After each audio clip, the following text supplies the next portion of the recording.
You see, all the legal system and political system is the system's immune system against humanity.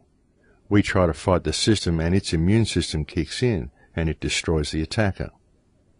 But again, this only happens because we give the system our energy. And the people that are raised to run the system, the police officers and politicians, these people only get to the positions that they get to because they're completely locked in the left brain and they're basically sociopaths. And as I've often said, you can't blame them for being that way because the scholastic system and the whole social structure of our society is designed to breed these type of people. And what's happening now with the awakening that's occurring is that people are waking up to this.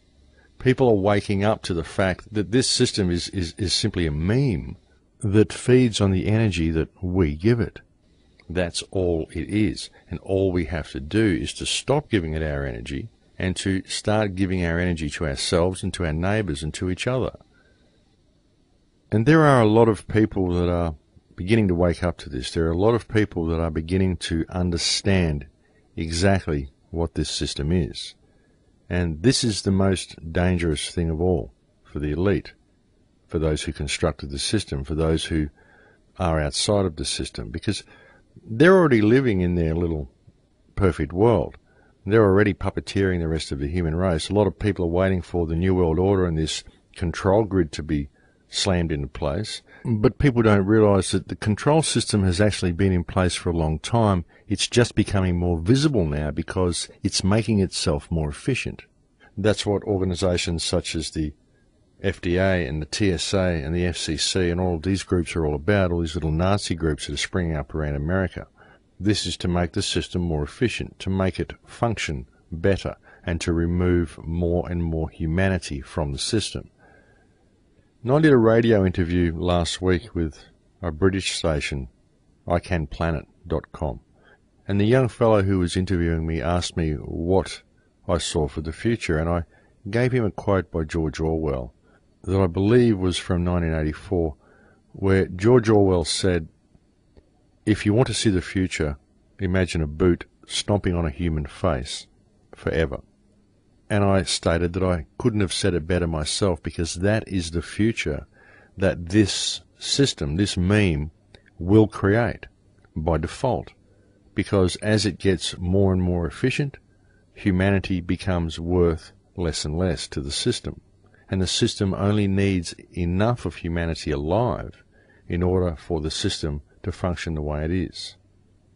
So, you see, the elite don't really have to do anything, folks. All they have to do is sit on the outside and the system will take care of itself, because it's constructed in such a way that it will. It's an extremely clever system. And that is eventually the type of future that the system will create if humanity allows it to happen. But as the system becomes more efficient, what it does is it makes itself more and more obvious, and it becomes more and more transparent to the discerning mind. And by default, it presents more and more opportunities for change, more and more opportunities for humankind to wake up to what's going on. The main things that have prevented people from waking up to what is going on already is the amount of food additives, the amount of water additives such as fluoride, and the amount of television that most modern Westerners consume. And it is these things that control most of people's reality. Their dependence upon mainstream media for information, their need for money, and their belief that social status is actually real. There is a political system that governs what they can and cannot do, and there is a law society that functions as an immune system that ensures that pockets of resistance are dealt with very quickly. And all we need to do, folks, all we need to do is for people to wake up and see this, to see what's happening here, to see that it's no good blaming other people. I mean, sure, there are groups, like I said, like the Bilderbergers. There are groups that meet and they plan policy and they work out different steps, they carry out their rituals, they do all these things. They're not nice people. But we're never going to address the system by attacking these people. We're never going to address it violently. What we have to do is realize what the system is and how the system functions. So you realise that it is a meme, it is an energetic life form, and it only functions because we give it our energy, we give it our attention. We don't look within, we don't connect with those around us. That's the whole thing, folks. That's the key to the whole thing. I often talk about Dharma, I talk about energy, I talk about all the things that I do on these shows, and I do it in an attempt to help people understand the energy of love and the power of love. But by doing this, I'm attempting to empower you. I'm not suggesting that people sit there and be all touchy-feely, lovey-dovey and meditate with crystals. I'm attempting to help you find the energy and the power that you have within you that will give you the courage to stand up to this system in a peaceful and non-violent way. We really do need to do this, folks, because it is by understanding that unconditional love simply means a removal of fear that will give the human race the ability to be able to stand up in solidarity and open and peaceful defiance to this system. If violence does ensue towards the people from the system, the people need only exercise enough force to neutralize that violence and to stop it from spreading. We don't need riots. We need firm, defiant solidarity against this system that currently controls humanity and is working to enslave and dehumanize the entire human race. You know, it really is quite remarkable when you see the danger that humanity is in, and you look at things holistically and you begin to clearly see how easy it would be to fix this problem by simply embracing the correct energetic state. All through history, we've been told by virtually everybody who's ever been perceived as great that love can change the world. But we've never tried it. But what if we did it, folks? What if we started helping those around us? What if we started treating people like they were ourselves? What if we tried it as a simple energetic experiment? The practical application of love. Because if we did this, I think you would all be surprised at how quickly the world would change. And I think this is the year that we may do it, folks. I really do think that this is the time. I think that the youth of the world are very much waking up to what's going on as well.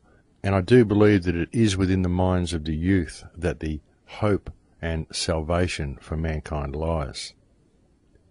The youth in England, for example, are becoming very aware of how corrupt the monetary system is simply by the trebling of university fees that has recently been imposed upon them by their government. This is a very good indication of how bad this money system is getting, and it's a very good indication of how little the government actually cares about the citizens of its country, and how quickly these governments jump to put the interests of the international banking cartels above those of the population they are elected to act in the best interests of. You see, when you look at all of this stuff, folks, when you look at the tripling of education fees in 1 year, when you look at all the bailout money and all the things that have happened in the last couple of years, it becomes glaringly apparent who these governments actually work for.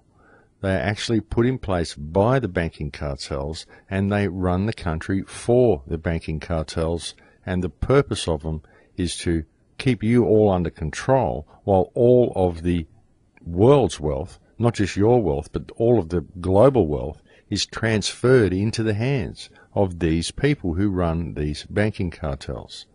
That's what it's all about. That's what they're doing. And they're doing it all around the globe.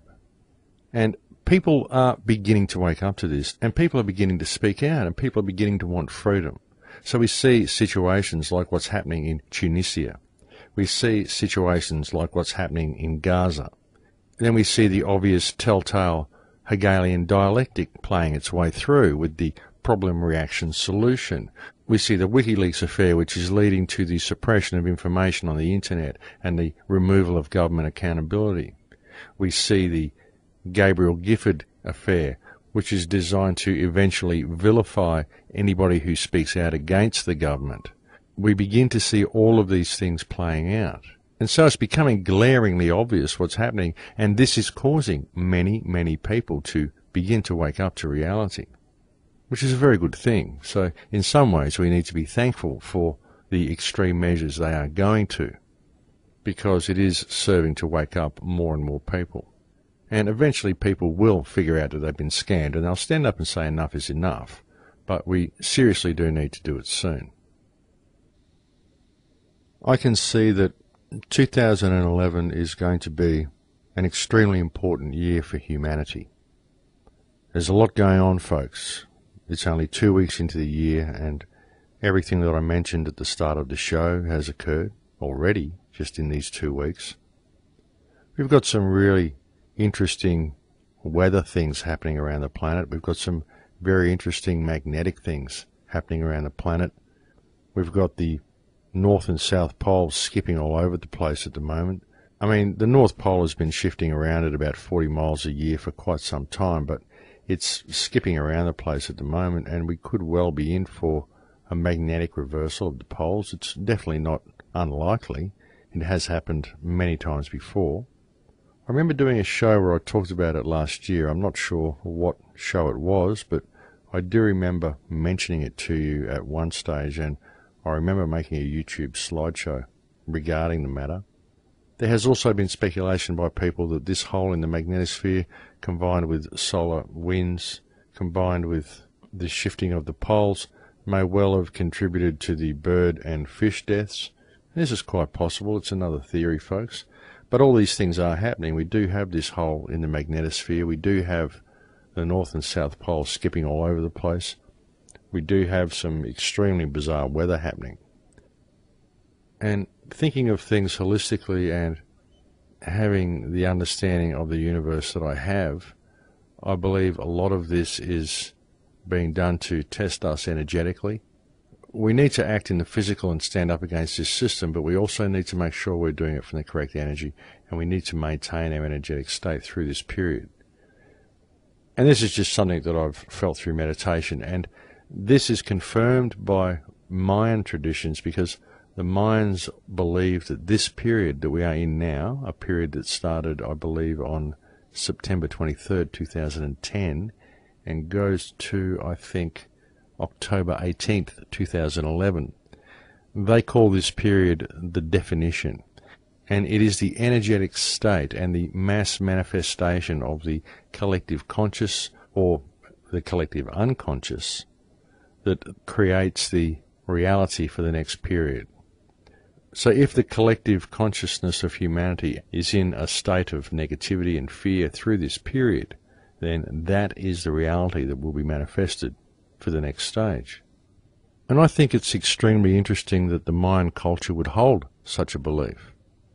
And this is why the Mayans believe that it is now a time for unity. It is now a time for brotherhood. It is now a time for modern people to learn the old ways and accept the old ways into modern times. And this is a sentiment that is being echoed around the world by all indigenous cultures. This is a sentiment that is echoed in Australia here by the original people of Australia. It's a sentiment that's echoed by the Hopi. It's echoed by many, many tribes around the world that now is the time for global unity. Now is the time to put down the walls of division. Now is the time to embrace those around you as yourself. And if we do this through this period, we make a successful transition. We have to stop taking from the earth. We have to stop taking from each other. It's time for us to truly realize how connected we as a species are to the earth, to each other, and to all things within the entire expanse of the universe. It's time we remembered this, and it's time we stepped into that realization. We can stand up against this system. We can change the whole thing. We simply have to realize the power that we have to affect change and work to affect that change. And most importantly, to lead by example. Be in your power, folks. Know what you are. You're a human being. You are a wonderful, powerful human being. And you have the power to affect real change. You simply have to want to.